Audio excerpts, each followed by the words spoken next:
안녕하세요, 여러분. 오늘은 삼국지를 이야기할 때 절대 빼놓을 수 없는 인물, 관우 관훈장에 대해 이야기해 보려고 합니다. 삼국시대 최고의 무장은 누구일까요? 여포? 조자룡? 아니면 장비? 많은 명장들이 있었지만 오늘 제가 여러분께 소개할 관우야말로 진정한 총나라 최고의 명장이었습니다. 무력만 뛰어난 것이 아니라 전략적 능력과 충의까지 겸비한 완벽한 장수. 그가 왜 2000년이 지난 지금까지도 무신으로 숭배받는지 지금부터 함께 알아보시죠. 관우의 이야기는 서기 184년 그 유명한 도원결의에서 시작됩니다. 유비, 관우, 장비. 신분도 나이도 성격도 모두 다른 세 사람이 복숭아나무 동산에서 의형제를 맺습니다. 같은 날 태어나지는 못했지만 같은 날 죽기를 원한다는 맹세와 함께 말이죠. 당시 관우는 산시성 출신으로 고향에서 불의를 보고 참지 못해 악덕지주를 죽이고 도망 중이었습니다. 이미 이때부터 그의 의협심과 정의감은 남달랐던 거죠. 도원결의 직후 터진 황건적의 난. 여기서 관우는 처음으로 그 무예를 세상에 드러냅니다. 황건적 장수들을 차례로 베어넘기며 유비군의 핵심 무장으로 자리매김하게 됩니다. 그리고 마침내 찾아온 운명의 순간. 동탁토벌연합군이 결성되고 연합군은 동탁의 맹장 화웅에게 연전연패합니다. 여러 장수들이 나섰지만 모두 화웅의 칼날 아래 쓰러지죠. 이때 관우가 나섭니다. 저에게 기회를 주십시오. 조조가 따뜻한 술을 데워 건네며 격려하자 관우는 이렇게 답합니다. 술은 돌아와서 마시겠습니다. 식기 전에 돌아오겠습니다. 그리고 정말로 술이 식기도 전에 화웅의 목을 들고 돌아옵니다. 이것이 바로 그 유명한 온주차마웅, 따뜻한 술로 화웅을 배다는 고사의 유래입니다. 이날 이후 관우의 이름은 천하에 알려지기 시작합니다. 하지만 관우의 진정한 전설은 여기서부터 시작됩니다. 서기 200년 유비가 조조에게 패하고 흩어지게 됩니다. 관우는 유비의 가족들을 보호하기 위해 어쩔 수 없이 조조에게 임시로 항복합니다. 하지만 그의 마음은 오직 유비에게만 향해 있었죠. 조조는 관우의 능력을 알아보고 온갖 방법으로 회유합니다. 높은 관직, 금은보화, 심지어 명마 적토마까지 하사합니다. 하지만 관우의 마음은 변하지 않았습니다. 유비의 소식을 듣자마자 관우는 조조에게 작별을 고합니다. 승상의 은혜는 잊지 않겠지만 제 형님을 찾아가야 합니다. 조조는 그를 막지 못했고 관우는 유비의 가족들을 모시고 북쪽으로 향합니다. 하지만 문제가 있었죠. 조조가 통과정을 주지 않았던 겁니다. 5개의 관문을 지나야 했던 관우. 각 관문의 수비대장들이 통과정이 없다며 길을 막습니다. 하지만 관우는 멈추지 않았습니다. 동령관의 공수, 낙양의 맹탕과 한복, 사수관의 변이, 형양의 왕식, 황하나루의 진기. 총 6명의 장수가 관우 앞을 막아섰지만 모두 청룡원월도 한 번 휘두르는 것에 목숨을 잃습니다. 이것이 바로 오관참 6장, 5관문에서 6장수를 배다는 전설의 시작입니다. 이 일화는 관우의 무력이 얼마나 뛰어났는지 그리고 그의 의리가 얼마나 굳건했는지를 동시에 보여주는 상징적인 사건이 되었습니다. 관우의 무력은 심지어 적이었던 조조조차 인정할 수밖에 없었습니다. 조조에게 임시로 몸을 의탁하고 있던 시절 원소의 맹장 알량이 조조군을 포위합니다. 백마성 전투였죠. 조조군의 여러 장수들이 나섰지만 알량을 당해낼 수 없었습니다. 이때 관우가 출전합니다. 적토마를 타고 돌진한 관우는 수만 대군 속에서 알량을 단 한 번의 공격으로 베어버립니다. 그리고 알량의 목을 들고 유유히 돌아오죠. 그 광경을 본 원소군은 공포에 질렸고 백마의 포위는 순식간에 풀렸습니다. 조조는 감탄을 금치 못했습니다. 관훈장의 용맹함은 만인을 당해낼 수 있구나. 얼마 후 원소는 또 다른 맹장 문추를 보냅니다. 조조군은 다시 위기에 빠지죠. 하지만 이번에도 관우가 나섭니다. 문추 역시 몇 합도 버티지 못하고 관우의 칼에 쓰러집니다. 이 두 전투로 관우의 명성은 천하에 확고히 자리 잡습니다. 원소의 최강 장수 둘을 단번에 제거한 무장.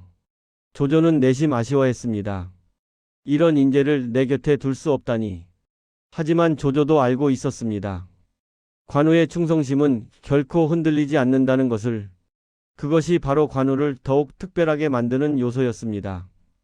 단순히 강한 것이 아니라 강함과 의리를 동시에 갖춘 무장이었던 거죠. 이제 많은 분들이 오해하시는 부분을 짚고 넘어가야 할 것 같습니다.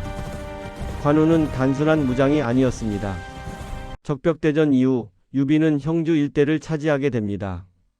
그리고 이 중요한 땅의 수비를 누구에게 맡겼을까요? 바로 관우였습니다. 형주는 전략적으로 매우 중요한 위치였습니다. 북으로는 조조의 위나라, 동으로는 손권의 오나라와 맞닿아 있었죠. 이런 곳을 지키려면 무력만으로는 불가능합니다. 정치력, 외교력, 그리고 전략적 안목이 필요했습니다. 관우는 이 모든 것을 갖추고 있었습니다. 형주를 맡은 후 그는 단순히 수비만 한 것이 아니라 적극적으로 영토를 관리하고 민심을 얻었습니다. 백성들은 관우를 신뢰했고 군사들은 그를 따랐습니다. 또한 관우는 뛰어난 정보력을 갖추고 있었습니다. 적의 동향을 파악하고 동맹 관계를 유지하며 필요할 때는 과감하게 선제 공격도 감행했죠. 특히 주목할 점은 그의 독서 습관입니다. 관우는 무인이었지만 춘추를 즐겨 읽었습니다. 이 책은 단순한 역사서가 아니라 충의와 명분, 그리고 전략이 담긴 책이었죠. 밤마다 촛불을 켜고 춘추를 읽는 관우의 모습. 이것은 그가 단순한 무력만의 장수가 아니라 지략과 교양을 겸비한 진정한 대장이었음을 보여줍니다. 유비가 서쪽으로 익주를 공략하러 갈 때도 안심하고 떠날 수 있었던 이유가 바로 여기에 있습니다. 형주에 관우가 있으니까요. 관우만 있다면 형주는 절대 함락되지 않을 것이라는 믿음이 있었던 겁니다. 그리고 마침내 관우의 명성을 절정으로 끌어올린 사건이 발생합니다. 바로 번성 전투입니다. 서기 219년 관우는 조조의 영토인 번성을 공격하기로 결정합니다. 번성은 조인이 지키고 있었고 방덕과 우금이 7개 군단을 이끌고 증원군으로 달려옵니다. 일반적인 장수라면 정면 대결을 벌였을 겁니다. 하지만 관우는 달랐습니다. 그는 지형을 관찰했습니다. 번성 주변에는 번수와 한수라는 두 개의 큰 강이 흐르고 있었죠. 그리고 때마침 가을 장마철이었습니다. 관우는 기회를 포착합니다. 물을 이용하자.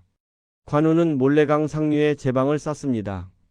그리고 적절한 타이밍에 제방을 터뜨립니다. 엄청난 양의 물이 번성을 향해 쏟아져 내려왔습니다. 조인의 7개 군단은 순식간에 물에 잠겼습니다. 수만 명의 군사가 익사하고 살아남은 자들은 패닉 상태에 빠졌습니다. 우금은 어쩔 수 없이 항복했고 방덕만이 끝까지 저항하다가 관우에게 사로잡혀 처형됩니다. 이 소식이 전해지자 천하가 놀랐습니다. 조조의 7개 군단을 수장시킨 장수. 조조조차 관우의 위세가 너무 크다. 수도를 옮겨야 하나라고 고민할 정도였습니다. 이 번성 전투는 관우가 단순한 용장이 아니라 지장임을 증명했습니다. 지형을 이용하고 때를 기다리며 자연의 힘까지 전략으로 활용한 천재적인 작전이었죠. 이때 관우의 명성은 정점에 달했습니다. 화북을 떨게 하다, 위풍당당, 천하무적. 모든 수식어가 부족할 정도였습니다. 관우는 명실상부 총나라 최고의 명장이 되었습니다. 하지만 관우를 진정으로 위대하게 만든 것은 무력도 전략도 아닌 그의 충의였습니다. 관우는 평생 단 한 번도 유비를 배신한 적이 없습니다. 조조가 온갖 보물과 높은 지위로 유혹했을 때도 형주를 지키며 독자적인 세력을 만들 수 있었을 때도 관우의 마음은 변하지 않았습니다. 그에게는 의리가 목숨보다 중요했습니다. 도원결의에서 맹세한 그 약속을 평생 지켰던 거죠. 같은 날 죽기를 원한다는 그 맹세를요. 또한 관우는 부하들에게도 엄격하지만 공정했습니다. 공이 있으면 반드시 포상했고 잘못이 있으면 신분에 상관없이 처벌했습니다. 그래서 군사들이 그를 진심으로 따랐던 겁니다. 백성들에게는 인자했습니다. 형주를 다스리며 억울한 백성이 없도록 신경 썼고 전쟁 중에도 민간인 피해를 최소화하려 노력했죠.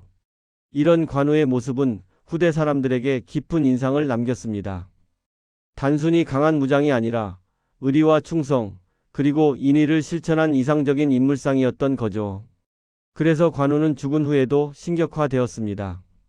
중국에서는 관제묘가 세워졌고 무신으로 숭배받게 됩니다. 심지어 장사를 하는 사람들도 관우를 재물의 신으로 모십니다. 의리를 지키는 관우처럼 신용을 지키라는 의미죠. 한국에서도 관우묘가 있고 일본에서도 관우를 존경합니다. 2000년이 지난 지금까지도 그의 이름이 회자되는 이유가 바로 여기에 있습니다. 자, 여러분. 오늘 우리는 관우라는 인물을 다각도로 살펴봤습니다. 뛰어난 무력으로 화홍을 베고 오관을 돌파하며 알량과 문추를 제거했던 용맹한 전사. 형주를 훌륭하게 다스리고 수공전술로 조조의 칠군을 수장시킨 지혜로운 전략가. 그리고 무엇보다 평생 의리를 지킨 충의의 화신. 이 모든 것을 갖춘 인물이 바로 관우 관훈장입니다.